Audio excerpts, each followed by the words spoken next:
Welcome to all of you. We're delighted to see each and every one of you today and to have you here for this special event. My name is Penny Wright. I'm in charge of adult programs here at the library. And today we are particularly pleased to have a visit from Sally Bedell Smith, who has traveled here and there, and I believe we are her 46th stop. And I hope we're one of the last, but I don't know. We're not. Before we begin, I'd like to thank just a couple of people, and one is Jess from Southampton Books. They were short-staffed, but they made it possible to send someone over to sell books. And although we're a library, we love this bookstore. Thank you for coming today. And while we do promote checking out books, we hope you'll browse the little card table over there afterwards. The other person I want to thank is Susan Perkins, who raised your hand. I believe Susan was the contact who, sort of oblique contact, who made it possible for us to get Sally Bedell Smith. So thank you very much. She's from one of our rival library districts, Quad. We do like Quad. They have great author visits. They really do. Anyway, the main person to thank, of course, is Sally Bedell Smith, who is the author of the best-selling book about Prince Charles, about which she will speak today. But she's also written biographies of William S. Paley, Pamela Harriman, Diana, Princess of Wales, John and Jacqueline Kennedy, Bill and Hillary Clinton, Queen Elizabeth, and now this latest book. She's been a contributing editor at Vanity Fair since 1996. She has also worked at Time and at the New York Times, where she was a cultural news reporter. She was awarded a Sigma Delta Chi Distinguished Service Award for magazine reporting in 1982 and was a fellow at the Freedom Forum Media Studies Center in 1986, before she was born. No, I'm kidding. Sally Bedell Smith received the 2012 Washington Irving Medal for Literary Excellence, an award presented by the St. Nicholas Society of the City of New York. And Elizabeth the Queen won the 2012 Goodreads Choice Award for the best book in history and biography, and I can vouch for that being a wonderful book. It's the only major book award, by the way, decided by readers. Sally lives in Washington, D.C. with her husband, Stephen, and they have 3 grown children whom they have abandoned to come here and be with us. Please welcome Sally Bedell Smith.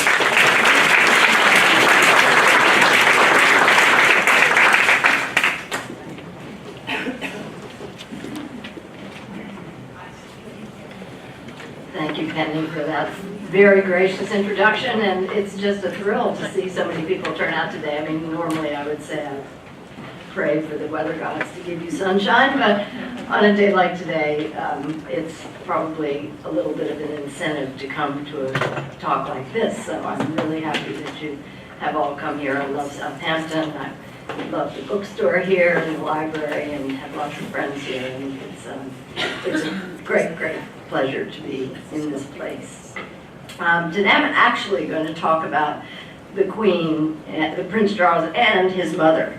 And I thought I would begin by sharing my first impressions of each one of them, both of which I tucked away, and they both proved useful as I began researching their lives years later.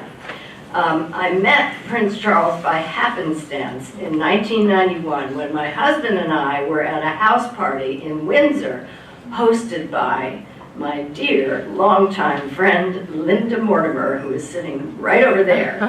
And she took us to a polo match. Prince Charles was a very keen polo player, but on that particular day his back was bothering him, so he wasn't playing. And we were all in a marquee, group of us, afterwards in a tent, and he did something kind of what I thought at the time was very unroyal. He was not surrounded by an entourage, and among our group was a great friend of Linda's, named Zara Cazalet, who was a dear, dear friend of Prince Charles's grandmother, the Queen Mother. She was about 74 at the time. Charles was 42. He made a beeline to Zara and gave her a big kiss, and was incredibly affectionate and solicitous toward her.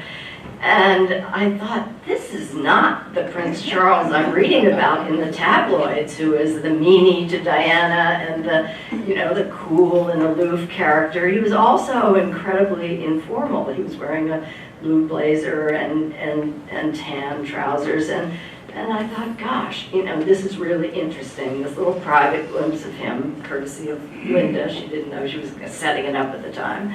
And I just kind of put that in the back of my brain and thought, huh.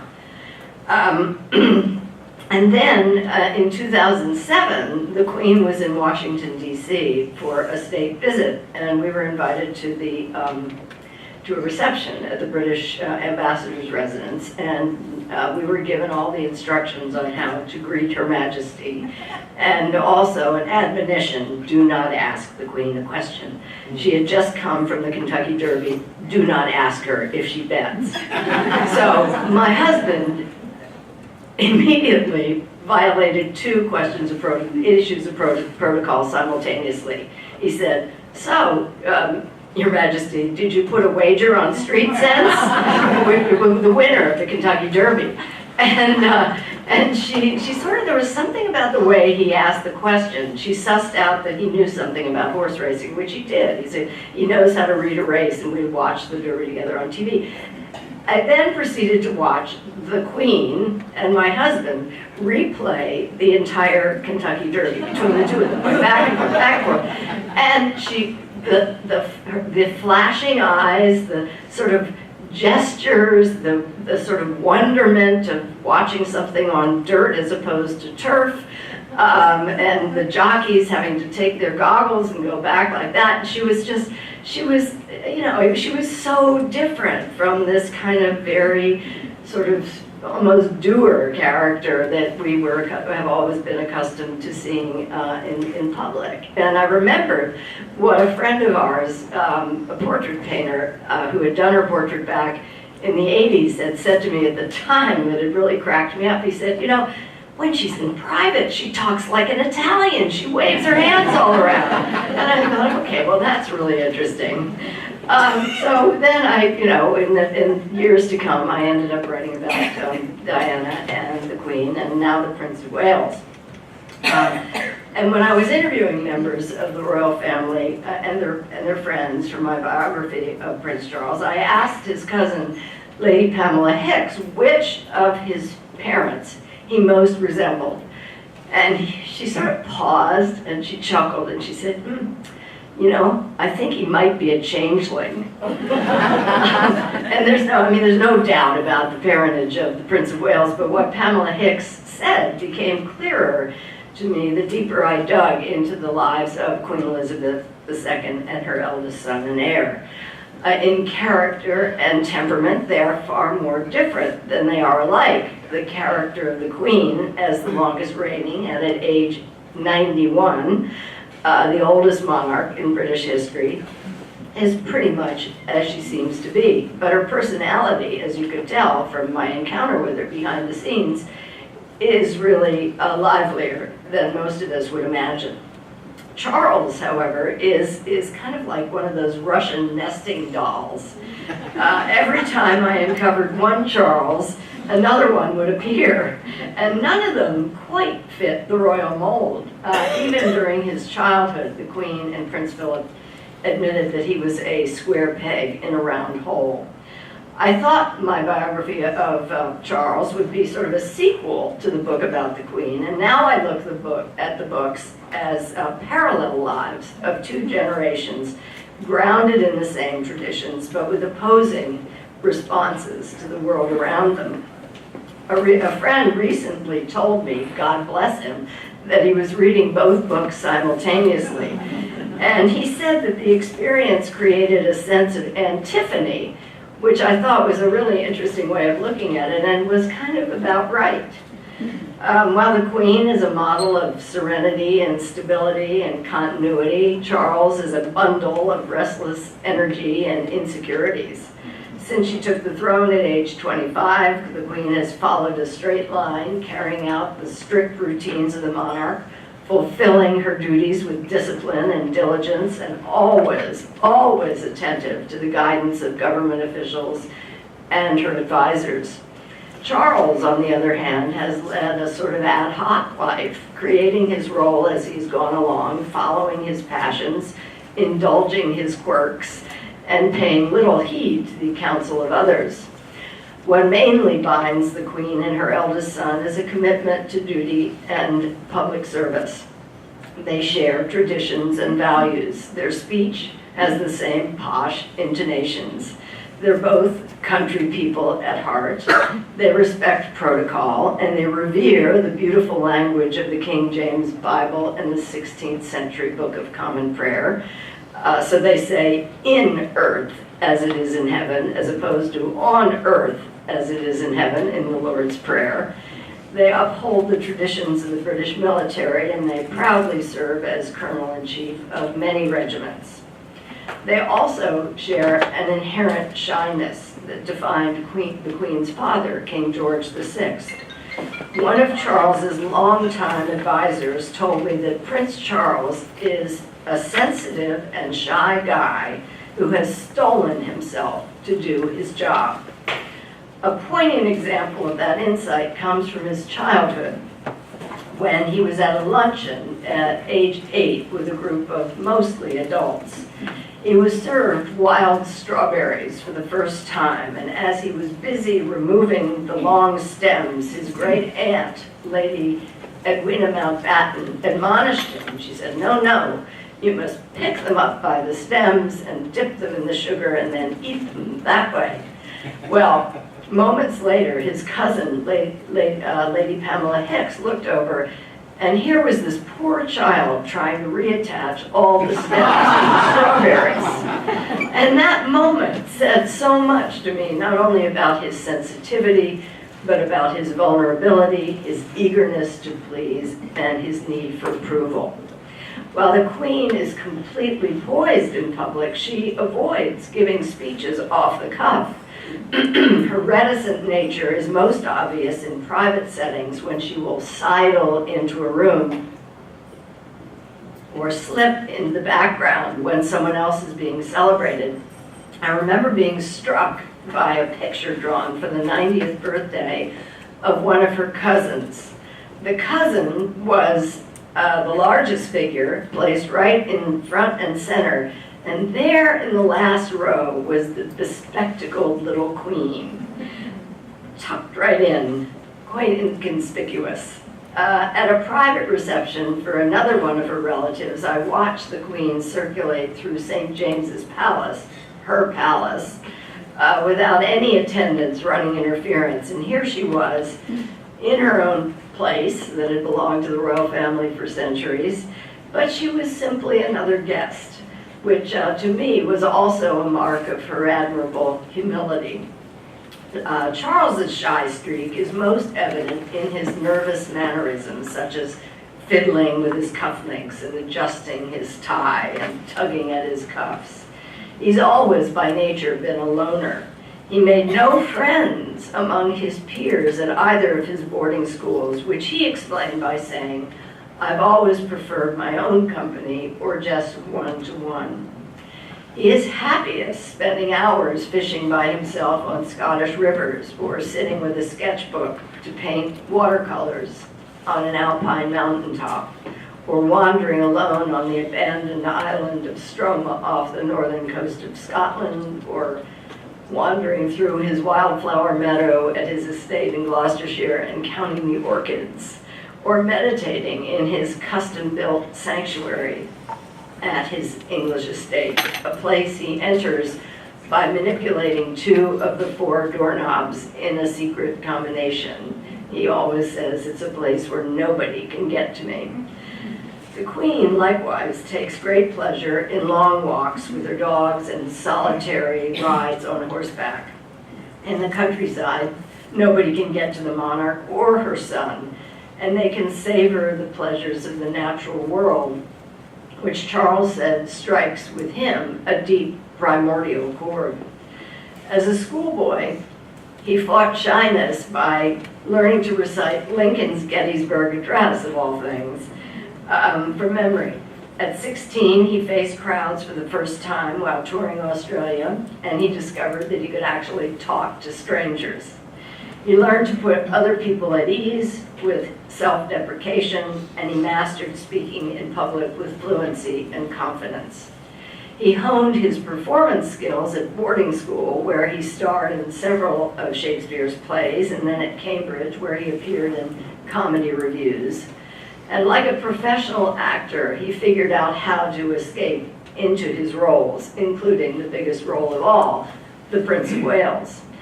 As a teenager during World War II, the timid Princess Elizabeth had the same sort of training as a featured player in Christmas pageants at Windsor Castle, singing and tap dancing before crowds of soldiers and townspeople. Her mother also helped her with role-playing exercises in which she would pretend to be the Archbishop of Canterbury or some other distinguished visitor, and Princess Elizabeth was expected to make intelligent conversation. Diana, Princess of Wales, was celebrated for her empathy and her informality. Both Charles and his mother may be more formal in public than the late princess, but they have the same capacity for making connections with ordinary folks in the countryside.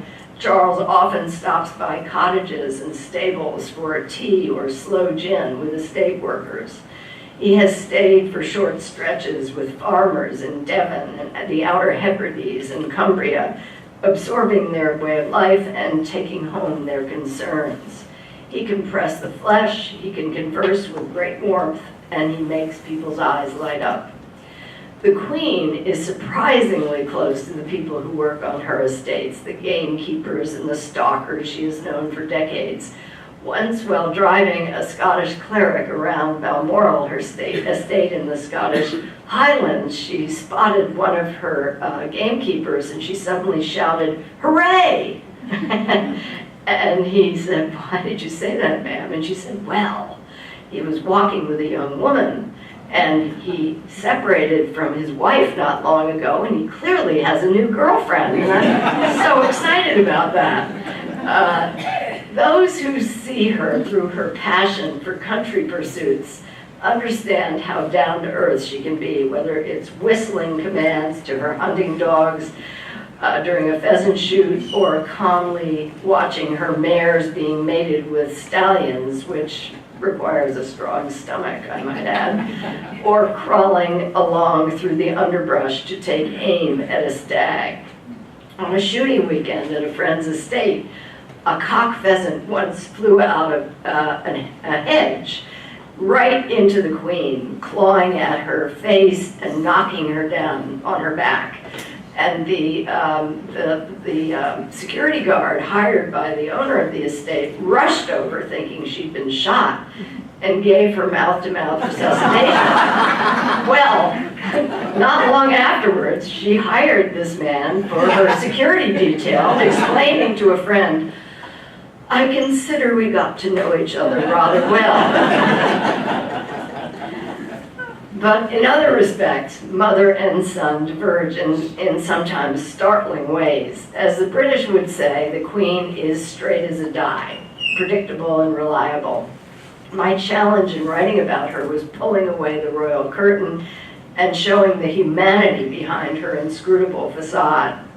What she's like as a wife, a mother, a daughter, a sister, and a friend. I needed to find evidence of her mischievousness that I had spotted, her spontaneity, her humor, and her pointed observations. Writing about her son was like entering a labyrinth with lots of intersecting paths and unexplored detours. I had to get my arms around his sprawling life and to make sense of the events and the individuals, many of whom are surprisingly little known, that influenced him. I needed to understand his interests and the threads of his thinking, and to explain how he changed over the years and how in other ways he remained the same. As with his mother, I needed to be intimate but not intrusive, and clear-eyed about his strengths and his weaknesses.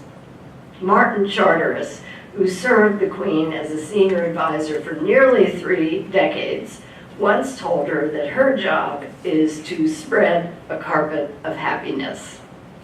Well, Charles, on the other hand, tends to dwell on the carpet's holes and tears that he feels compelled to mend.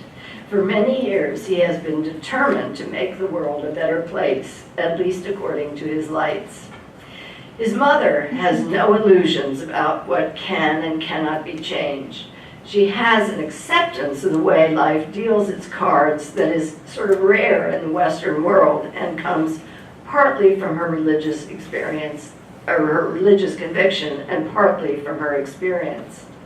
One of her friends, the author John Julius Norwich, told me that he thought the secret of her equanimity was never having to look for a parking place.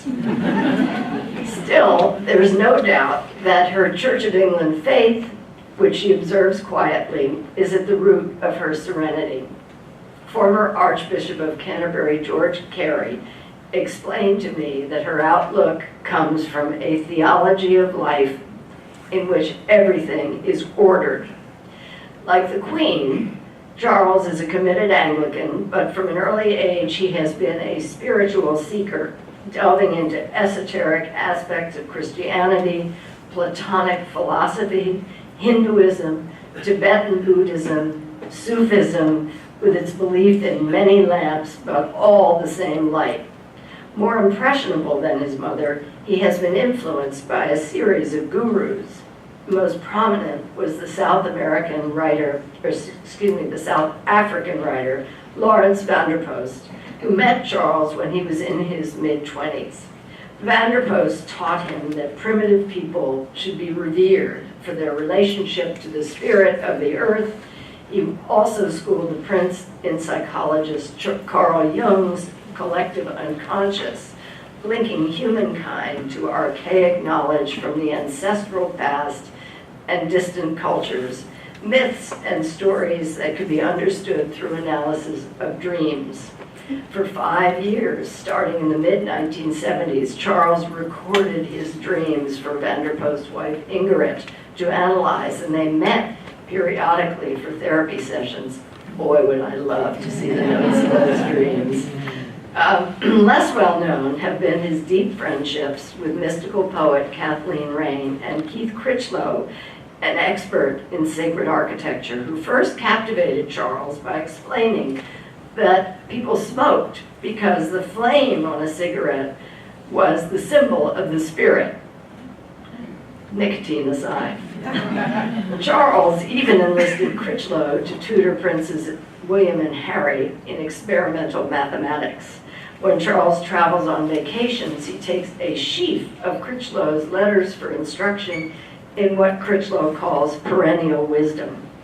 Vanderpost introduced Charles to Kathleen Raine when he was 50 and she was 81. She found him to be very lonely and offered him a spiritual home for 13 years. He took comfort in being her philosopher king.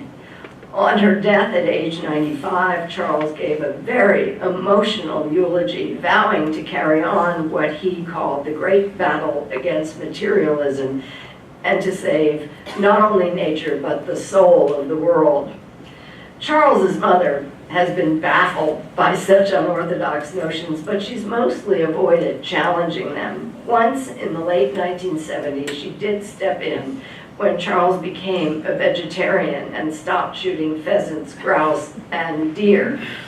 The gamekeepers at Balmoral reminded him that the estate actually relied on shooting for income and told him to get over the nonsense, which he did.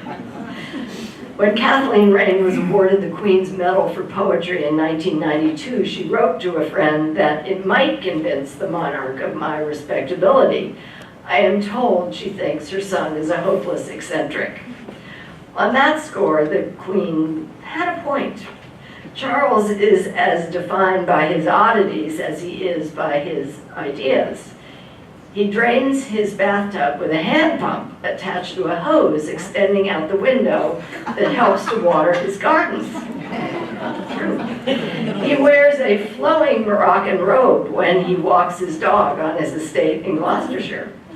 His cloakroom at Kensington Palace was fitted out with antique toilets for coat racks.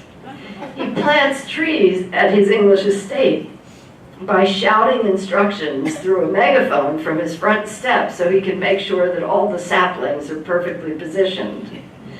He sometimes even lies on the floor near the windows of his house at Highgrove to eavesdrop on the conversation of tourists admiring his gardens.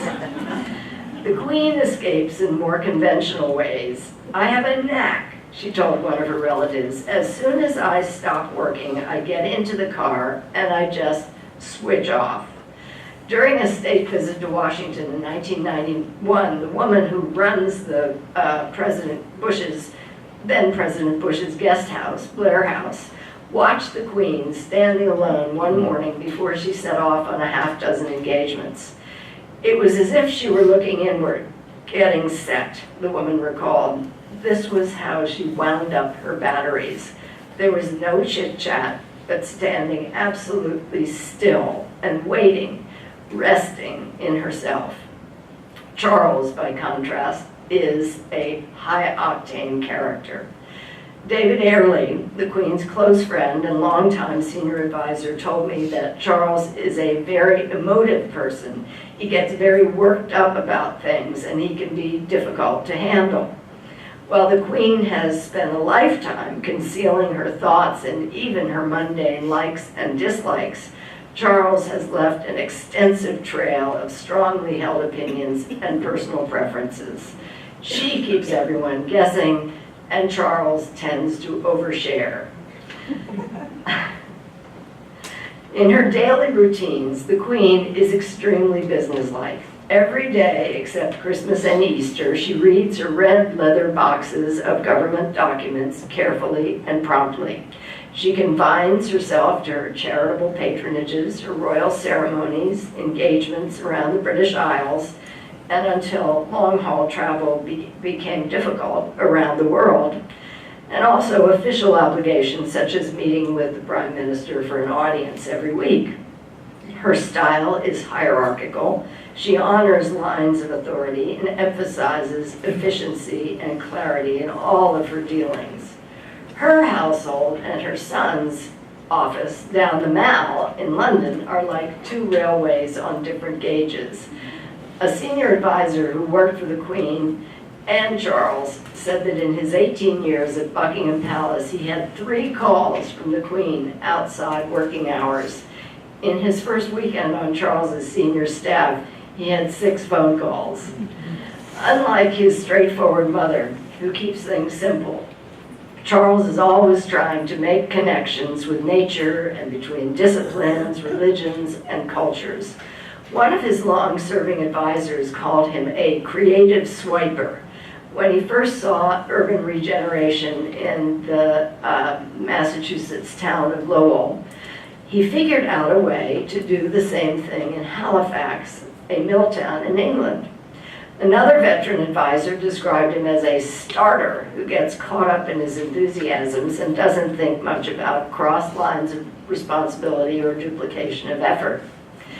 Another close friend likened Charles to a lighthouse with a constantly shifting beam that stops and shines on someone for a concentrated burst before he moves on. He writes notes to himself while tramping across the countryside, or on a silver notepad at his place during meals. Late in the evening after supper, he pores over documents and furiously writes letters and memos in his distinctively thick handwriting, which led to the nickname Black Spider Memos. They are wordy and detailed, copiously underlined, filled with exclamation points. They have an urgent feel, a stream of consciousness quality as Charles jumps from one topic to the next in a cascade of suggestions and directives. When Prince William and Prince Harry went away to boarding school, they could tell when their father was dozing after midnight because the handwriting on his letters would disappear off the page. Charles has long disliked the media and has often sworn off reading about himself, but he pays close attention to how he's portrayed, and he vents his displeasure, often focusing on one negative observation in an otherwise positive account. At such moments, he lives up to the Eeyore nickname used by advisors and friends when he resembles A.A. Milne's downcast donkey. He complains that his far-sighted ideas have been ignored, noting with some bitterness and probably some accuracy that his achievements will only be appreciated after his death. His mother is keenly aware of the royal family's image, and her communication shop is professional and slick. But she's utterly serene about her own depiction in the press and on camera, and I think it is I know in one case that it's highly unlikely that she has bothered to watch The Crown or The Queen. One of her longtime advisors told me that she's the least self-absorbed person he has ever met. When a new press secretary came to work at Buckingham Palace in 1992, a first-rate documentary was underway to mark her 40th year on the throne. The new man had just seen a rough cut, was very excited. He described to the Queen how good it was. "Would you like to see it, ma'am?" he asked. "I think not," she replied. "I see enough of myself every day. I don't need to see any more." One essential ingredient to the Queen's success as head of state is her ability to stay above politics. The government officials, senior military officers, clergymen, diplomats, and judges who meet with her in confidential audiences know that she absorbs information without a filter of ideology. Sir Henry Martin, and those of you who have seen The Crown may remember him as her childhood tutor at Eton who kept a raven in the corner of his office, taught her as a child to appraise both sides of a question and then apply her judgment. Rab Butler, the deputy to Harold Macmillan, who was her third prime minister, once wrote that she never reacted excessively. She wouldn't give away an opinion early in a conversation. Instead, she would take in all viewpoints and then offer a carefully worded comment or a shrewd appraisal of a person or a situation. The Prime Minister and other senior officials who meet with the Queen rely on her to tell them what people think and care about. The so-called commoners she interacts with whenever she does a public engagement, as she recently did when she visited the survivors of the horrific Grenfell Tower fire. She spent nearly an hour listening to and consoling the victims of the tragedy, at times almost on the verge of tears. Charles has the same touch as his mother, and he is equally aware of issues on the ground level. He takes extra time in his conversations on public outings, and he follows up with his staff to check on the problems of people he has met.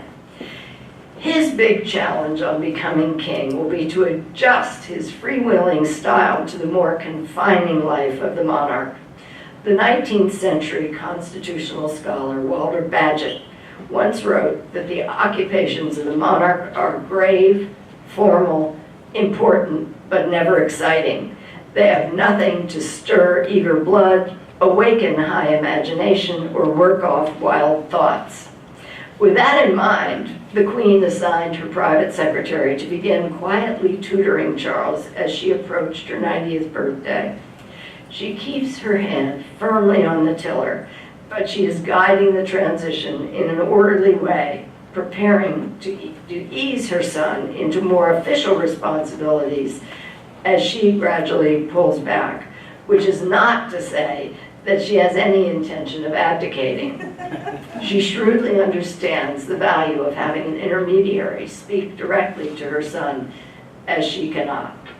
Unlike his mother, Charles resists ideas that challenge his intuition, even in the face of compelling evidence, and that is probably his Achilles heel. As king, he will be required to take advice rather than to give it. His role, according again to Walter Bagehot, it will be to be consulted, to encourage, and to warn. After decades of doing what he pleases as an individual within the royal family, he will be transformed into a national institution, obliged to do as he is told. He turns 70 next year, so his reign will be far shorter than his mother's record-breaking 65 years and counting. For that reason, he will be remembered mainly for his achievements as Prince of Wales. As Mary Soames, the youngest daughter of Sir Winston Churchill, told me, he has improved each shining hour in his wait for the crown. It is an impressive legacy that is surprisingly little known. His most famous charity is the Prince's Trust, which he set up in 1976 to assist disadvantaged youth by giving them small grants for self-help projects. Over more than 4 decades, the Trust has helped over 800,000 young people learn skills and find employment. He also built Poundbury, which is a model town where thousands of people of all income levels live and work together, where the streets are designed for pedestrians rather than cars, and the power is supplied by a cutting-edge facility using plant waste for renewable fuel. He created scores of charities to benefit poor farmers, elderly laid-off workers, and even red squirrels. He wrote 9 books and contributed to more than a dozen documentaries. He sounded early alarms on climate change, and he started an initiative to save the rainforests. He founded schools for architects, artists, teachers, and craftsmen. He's promoted the works of Shakespeare. He launched a successful line of food and other products called Duchy Originals. He once said it made him a self-made millionaire. He restored more than 65 buildings in the old quarter of Kabul, Afghanistan, where he also created a traditional arts institute. He transformed Dumfries House, a crumbling estate in a poor corner of Scotland, into a hub of training, employment, and tourism. In recent years, he has been rewarded with the public approval of his parents that he has craved for decades. They went to Dumfries House to see the progress of Charles's restoration, and last year, the Queen finally gave her blessing to Poundbury, which Charles has called the project of my lifetime, when she spent an afternoon there and unveiled a 9-foot statue of the Queen Mother. Charles has the potential to inspire when he takes the throne by serving as a unifying force above and beyond politics, but with a different style and tone from the Queen. He will probably show his feelings more and speak more naturally and probably more frequently than his mother, but by conducting himself with dignity and seriousness of purpose, by keeping his opinions in check, by respecting royal traditions, by showing his sense of duty as well as his humanity and charm, King Charles III could well win the affection and admiration he has long sought. Thank you.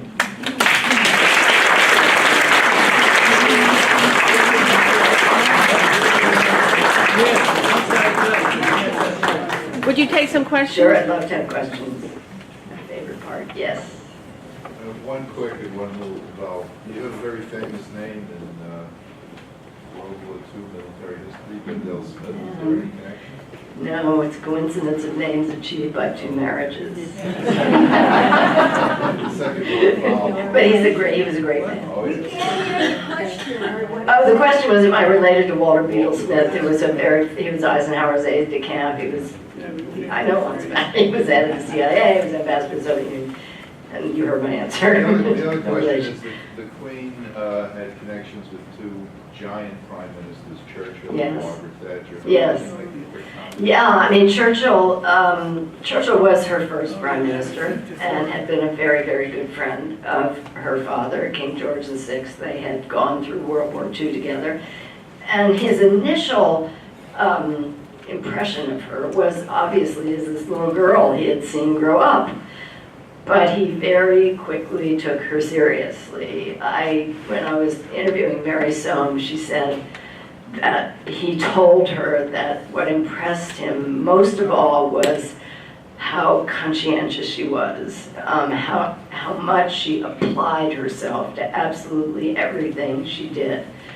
And he was, her original tutor. Now, I don't think it was necessarily completely as it was portrayed in The Crown, but he did have develop enormous respect for her, and she obviously had great respect for him.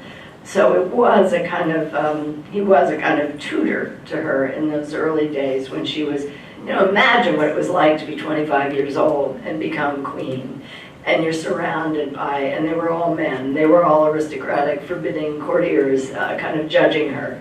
And Churchill gave her some really good guidance in those days. Thatcher was a much more fascinating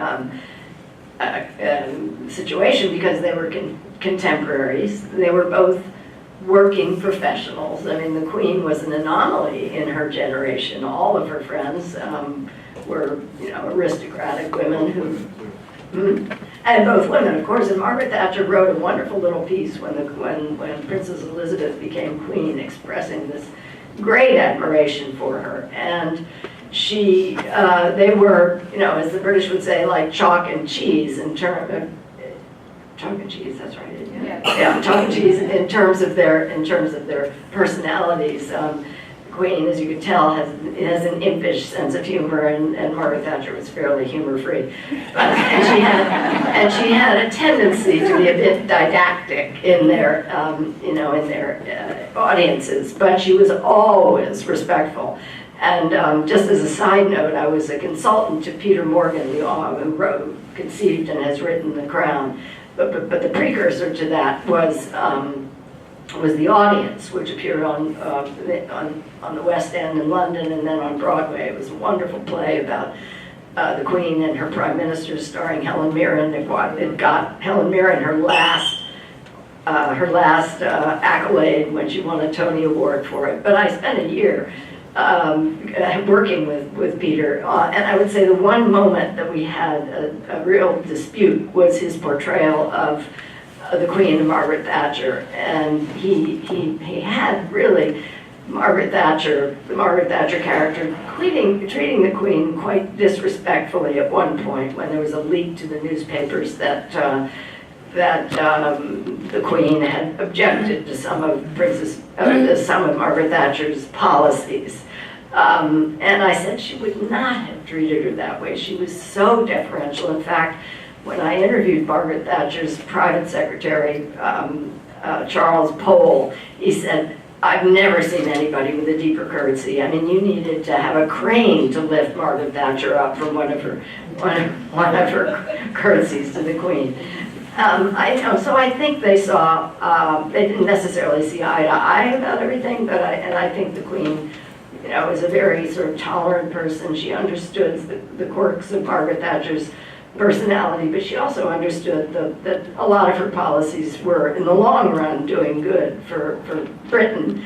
And to me, the ultimate symbol of the Queen's approval of Margaret Thatcher is that after she was unceremoniously deposed by her men around her, in a very, very short period of time, the Queen gave her two of her highest honors that the Queen as an individual can give. One is the Order of the Garter, and the other is the Order of Merit, which is what Margaret Thatcher was most proud of because it is given to people who have achieved kind of the utmost in fields of science, mathematics, literature. It was a huge honor for her. And I would hasten to say that both Tony Blair and Gordon Brown and now David Cameron are still waiting to be made Knights of the Garter. So it was a real indication of the great admiration that the Queen had for Margaret Thatcher. Yeah. Yes, going back to Charles. Yes. For a minute. Yeah. If I just wondered what you learned that we might not know about his divorce. I assume it was more than just... Read the book. There's a lot. More than just the affection for Carmilla. Camilla, yeah, I mean, he and I have the whole story, the story of his love affair with Camilla, starting in 1972, kind of threads through the book, and however people have taken off against her for what happened in the 1980s, she has brought him enormous happiness and has grounded him. I mean, the bottom line on Charles and Diana is that they were a complete mismatch. He was 31 years old. He had promised the world that he was going to be married by the age of 30. He had dated all sorts of seemingly suitable aristocratic women who were around his age, but for one reason or another, they had all fallen short. He met Diana and was attracted to her, her beauty, obviously, her warmth, her solicitude. I mean, she spent like a half hour talking to him about how sad he must have been about the death of his dear honorary grandfather, Louis Mountbatten, who'd been assassinated the previous year. And he didn't love her, as he famously said when they announced their engagement, whatever in love means, which is so Charles overthinking. But he felt that he could learn to love her, just as his beloved grandmother, the Queen Mother, had learned to love her husband, who proposed to her like 10 times, I don't know, before she finally agreed to marry him. And she did learn to love him, and it became a great marriage with a wonderful, two daughters and a great family. And that was sort of his model. But what the kind of wow fact that I uncovered in my forensic timelines for this book was that Charles and Diana, before he proposed to her in February 1981, had been together 12 times. And only a few of those times were they, private.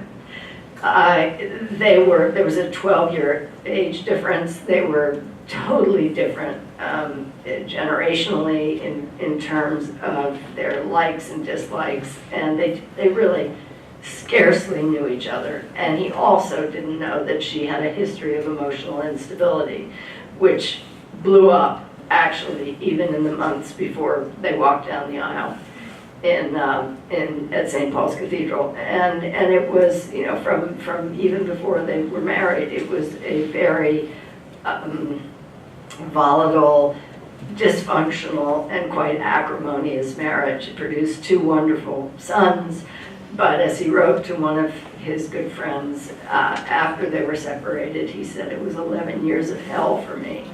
And this is not, I try in the book to be very balanced about Diana and to say basically she had significant issues. I mean, she, by her own admission, was bulimic, and I discovered that, a few months before she died, she admitted to a group of people at a residential treatment facility that she had suffered from bulimia as a teenager. Well, she had previously blamed it on Charles, which was unfortunate. She slashed herself with pieces of glass and penknives. She had suicide. Contemplated suicide. She suffered from deep depression. She had a whole collection of really serious symptoms. Charles, to his credit, when they were on their honeymoon in Scotland in 1981, and she basically had a breakdown, took her to London to see a psychiatrist, which for the royal family was incredibly enlightened, and he tried. She the psychiatrist met with her 8 times, but she decided to stop because she thought she had a real streak of paranoia and she thought the royal family was trying to control her. Charles ended up seeing the psychiatrist for 14 years, unbeknownst to anybody, and only stopped in 1995 when he and Diana, when sort of officially filed for divorce. So it's a profoundly sad saga, and I don't blame either of them. I think he was in a corner, and he hoped for the best, and it turned out to be the worst. Yes. How did William and Harry feel about Camilla, and how did they get on with her, especially in the shadow of Diana? Yeah, how do William and Harry feel about Camilla, and how do they get along with her, especially in the shadow of Diana?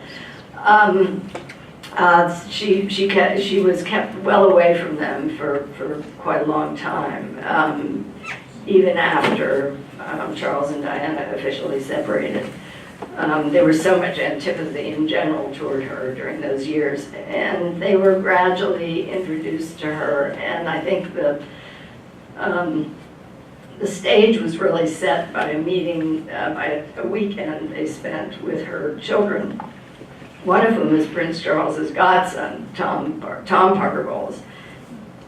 And they got along really well. They're nice young people, and that kind of helped loosen it up. And at the end of the day, they were very sweet on the day that Charles and Camilla got married on April 9th, 2005. And they, like their grandmother, saw that Camilla brought happiness to her father, to their father. And so they have, I mean, it's probably not super warm and fuzzy, but they get along fine.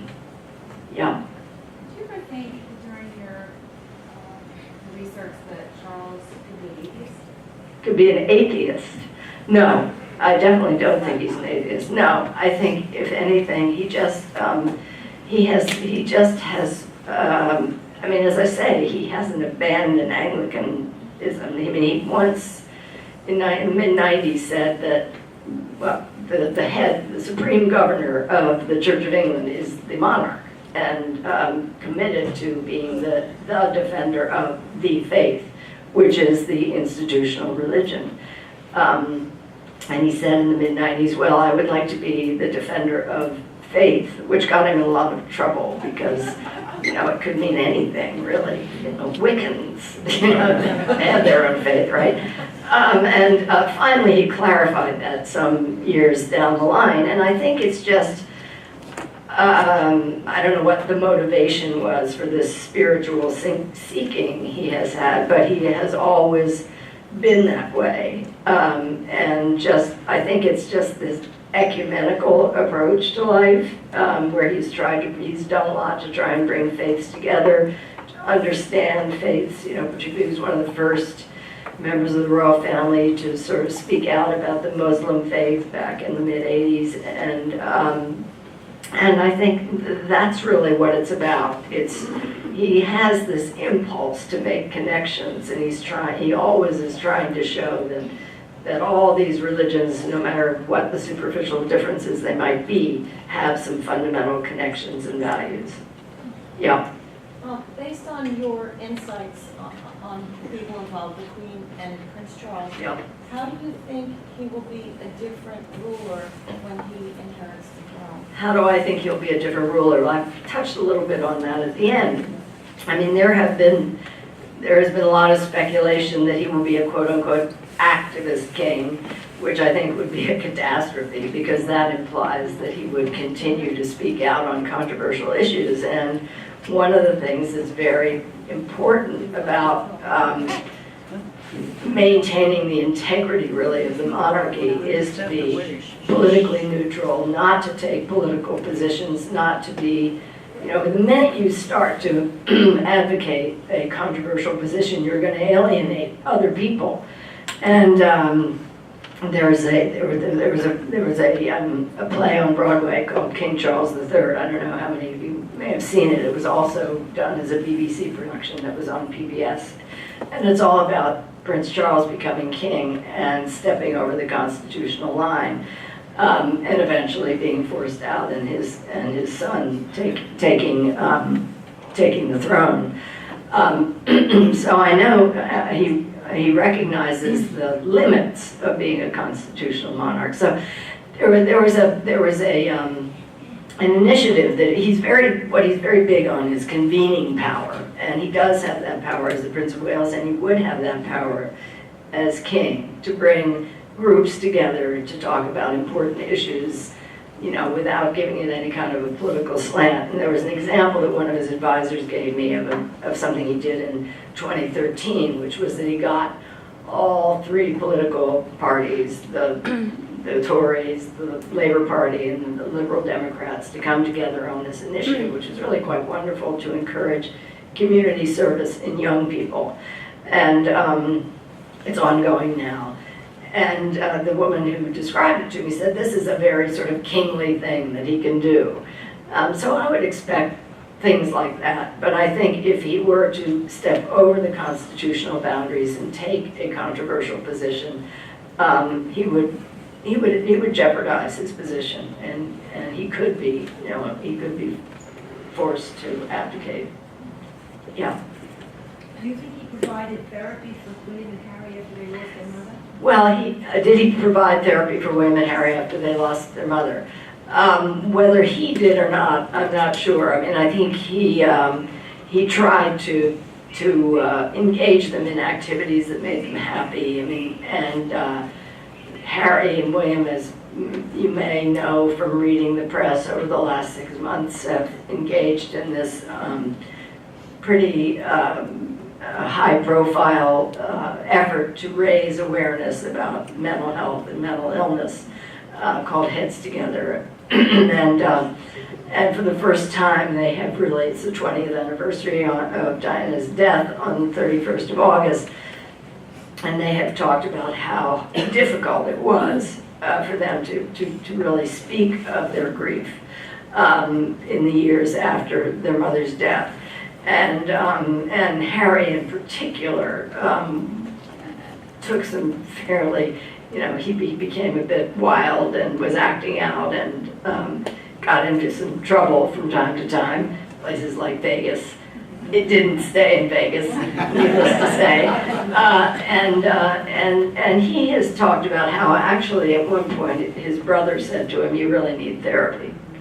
William, I don't think, has had therapy. I mean, they're two very different sorts of people. William is much more self-contained. In many ways, he's much more like his grandmother.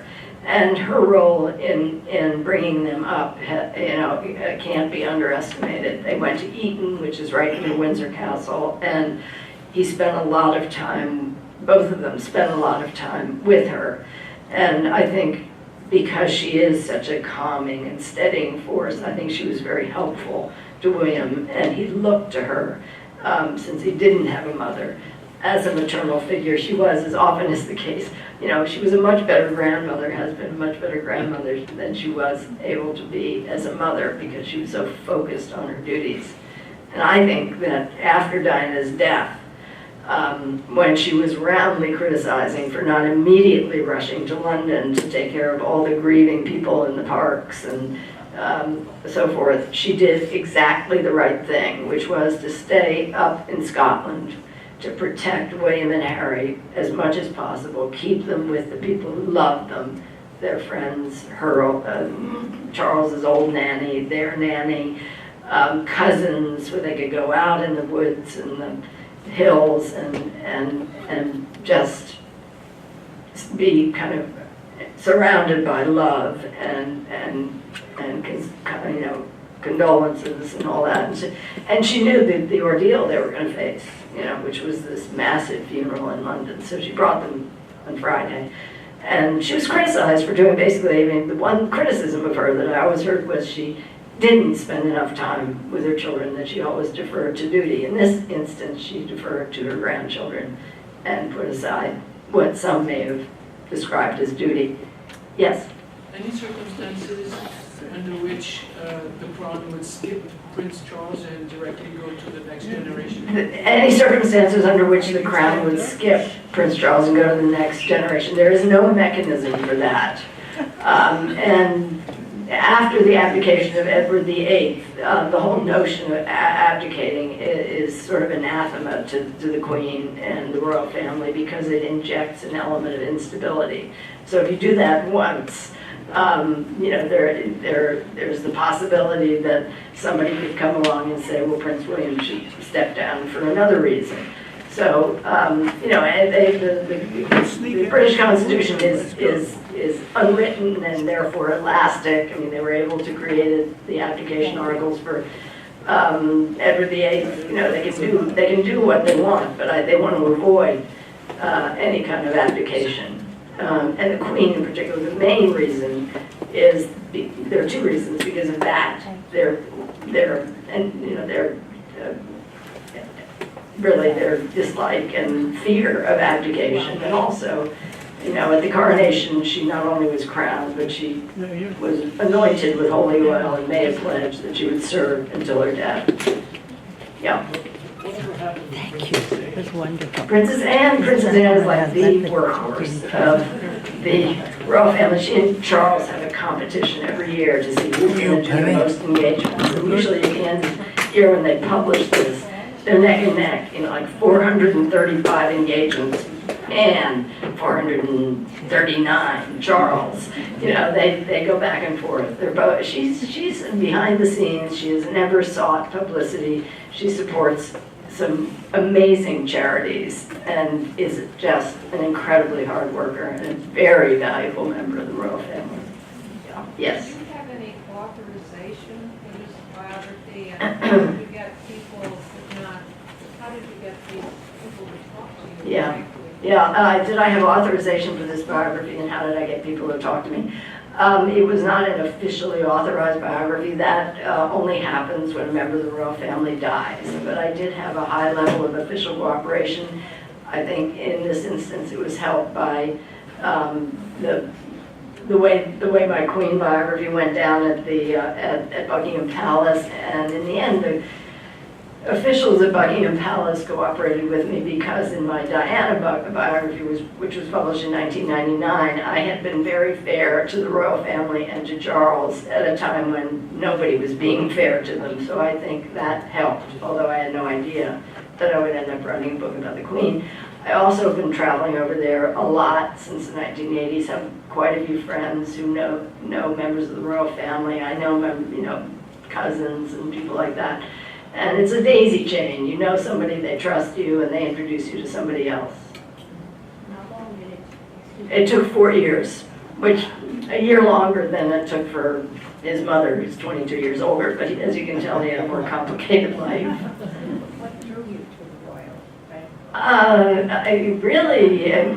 I was asked by Random House 2 days after Diana died if I would write her biography, and I said, yeah, why not? I know people who know them, and I'll go over there, and I went, and I decided to go ahead, even though I had a very short deadline compared to my previous 2 books, which took 5 years. I had to do this in 18 months. But then I kind of moved on. I did the Kennedys, I did the Clintons, and then I was asked by Random House to do the Queen.